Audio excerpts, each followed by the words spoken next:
Bag और मेरे ख्याल आसिफ 2 लोग थे और मेरे ख्याल से नवाज़ शरीफ के जब गवर्नमेंट थी, तो उनके पास ये प्लान लेके गए। ये रिकॉर्ड पे है। ये वॉशिंगटन पोस्ट के इंटरव्यू में क्लियर उन्होंने आगे खुद बोला है।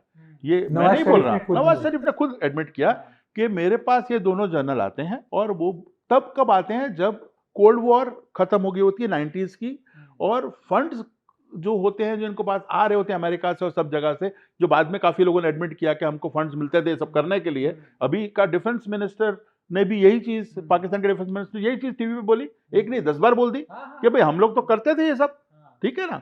तो जो 90s में जब वो पैसा अमेरिका से आना धीरे धीरे बंद हो गया, ठीक है, तो इन्होंने बोला कि भाई एक तरीका है पैसा कमाने का, हम हेरोइन बेचेंगे, ठीक है, स्मगल करेंगे और उसका पैसा जो है वो हमारी, उससे हमारी चलेगी मशीनरी पूरी पाकिस्तान की। जस्ट તમે ઇમેજિન કરો એ ટાઈમ પર પાકિસ્તાનમાં approximately yearly 70 metric ton heroin બનતી હતી। 70 રેકોર્ડ પર છે આ વસ્તુ।